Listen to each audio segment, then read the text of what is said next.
What's going on, my Flyby family? It's your boy Izzy. Welcome if you're new. Rebecca Lobo ended up coming on social media and letting the people know how terrible the scheduling was for the Indiana Fever last year.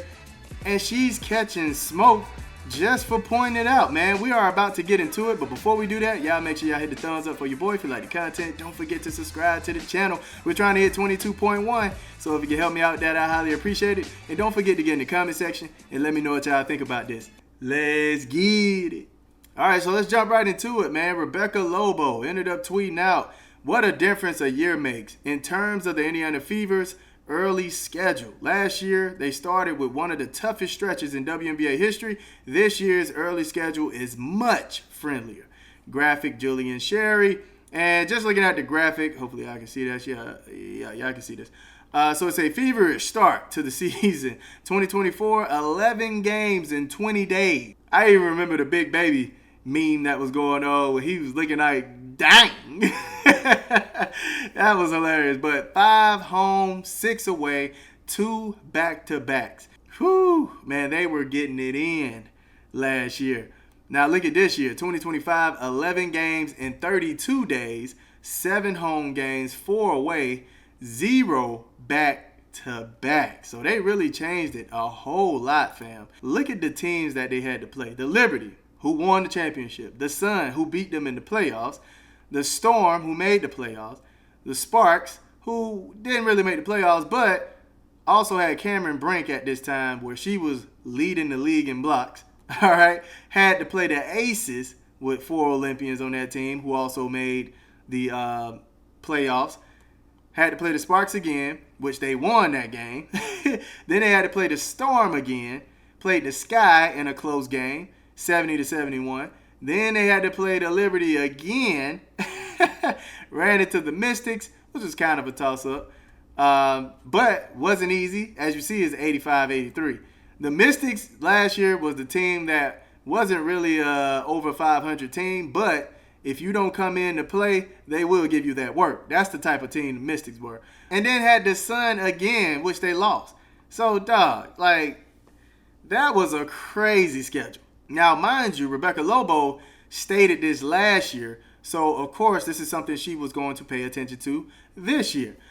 So, after doing that, we had somebody get under here and call her a whistleblower. What? Check this out, man. Whistleblowing at its finest. SOS calls is nasty but predictable behavior from you. Can never beat the bias allegations I see. What's bias about that? She is just pointing out how nasty that schedule was, man. Which they should. Which she should have. She's keeping her eyes on what's going on.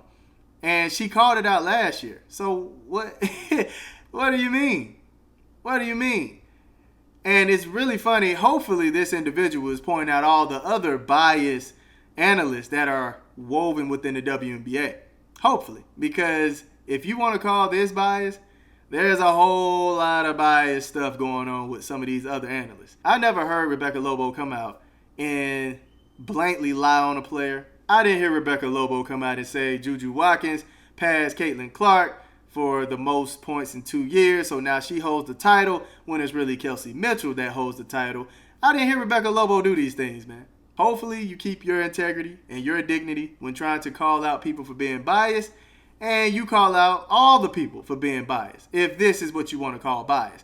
Honestly, I think it's just bringing awareness to how crazy the schedule was, and look at the change. She got to change. They ended up changing it. And I think a lot of people were speaking about this crazy schedule that they had to start with. They were the only team to play 11 games in 20 days. That was ridiculous. I get it. You're trying to capitalize, monetize off of Caitlin Clark and Indiana Fever.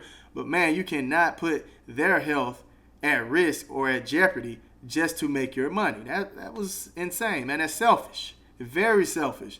I don't see why you would call Rebecca Lobo a whistleblower for this. I mean, she's looking out for the league. She's trying to make sure those women are safe, healthy, and have a chance to have a long career or make it through the season. I mean, my goodness, that was ridiculous. Now, you had some people that called out the individual here for trying to call Rebecca Lobo a whistleblower. Let's see what some of the people were saying. I think Whitney may have forgotten to take her meds this morning. And I mean, she's kind of unhinged. Just seeing this response here. Meds, nah, B. Yeah, I'm just going to leave it right there. I don't get what she is mad at. Lobo said nothing wrong. Girl, get a job. What? A whistleblower exposes illegal acts of wrongdoing within an organization that weren't previously known. Lobo posted a publicly available comparison of the 2024 and 2025 fever schedules. What's nasty is you calling someone a biased whistleblower over basic public info. It's not like she just came out with something that was hidden. She literally just announced the same thing that everybody can see. So come on, man. What's going on? Huh? Who is Lobo blowing the whistle on? She's just pointing out a well-known fact about Indiana's tough early schedule last year and comparing it to their early schedule this year. What is there to get angry about? Nothing. Up your dosage. What the H you talking about? What exactly is nasty about her pointing out the differences between last year's schedule and this year's? Nothing. Nothing. I don't know what type of agenda this person is on to say that she's a whistleblower. Like, who is that helping? You know what I'm saying? This is looking out for the entire league. That should never happen to any team. I don't know if she's trying to make this a black and white thing. I don't know. But it's really ridiculous. Where's the lie in what she said, though? That's what I'm trying to figure out. Lobo is the voice of common sense at ESPN. The other commentators are running on pure emotion. Weird individual. Get the excuses ready. Oh, boy. Go cry with the other slows with your predictable behavior. This post literally makes no sense. I swear you guys just search for things to be mad about. Who hurt you? Because it is the best thing going today, whether you like it or don't like it. Learn to love it. Oh, man, that's hilarious. Okay, Maura, your profile pic. Oh, Lord. Hey, man, this was a good episode on Courage the Cowardly Dog, man. I just showed how old I am. Don't talk about me. Only WNBA fans gonna get offended when presented with well-known statistics. I mean, I'm a fan. I'm not offended, right? So I can't say that one. She never even played for us and is a UConn alum.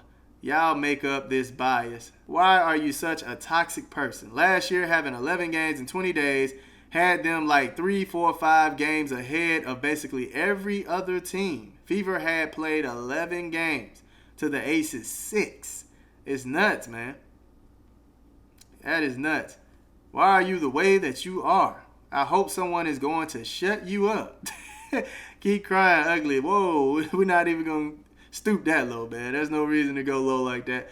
Facts are too difficult for idiots like you. Are you too stupid? Get the F out of here, racist.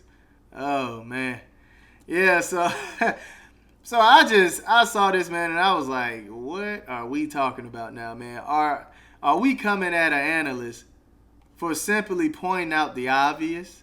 Come on, man. Don't do that, man. Rebecca Lobo spreads plenty of love amongst the WNBA on all players. But anyway, y'all let me know how y'all feel about Rebecca Lobo. Do y'all think she's one of the ones in the WNBA space that you could really trust and who holds her integrity? Who do you have at your top 5 when it comes to your WNBA analysts?